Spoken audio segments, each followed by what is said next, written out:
One of the things that's really interesting to me about kirtan as it emerges as a spiritual art form is how it blends Eastern ideas and Eastern instruments with Western techniques. For example, in the East, people don't really sing harmony. And the idea is that everybody sings a single melodic line together. But of course, in the West, ecstasy is often expressed in harmony, like in the kind of choral tradition that you would hear, for example, in Western churches. And what's happening right now from an ethnomusicological standpoint is super interesting because musicians are adapting in both directions. Eastern musicians are adapting Western instruments, for example, guitars or keyboards, and applying them to Eastern ideas.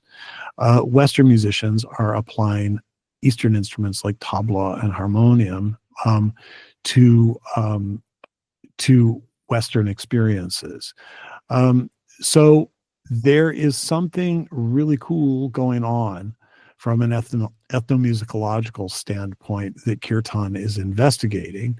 And it also is creating a form of a kind of popular music which invites participation and people singing along. I mean, you can go to like a U2 concert and everybody knows the words, and there's that feeling of ecstasy of everybody singing together. Kirtan is harnessing that same energy, and by using, electric guitar or, singing in harmony, we're creating a musical environment that Westerners feel comfortable with in order to enter into a practice which has deep Eastern roots. So if people are coming to chant with me, they're going to hear a mix of Eastern and Western musical idioms. And we can go in a single chant from a feeling of sort of a deeply Eastern raga to like gospel or rock and roll and like back, in the 15 or 20 minutes that it takes a chant to unfold.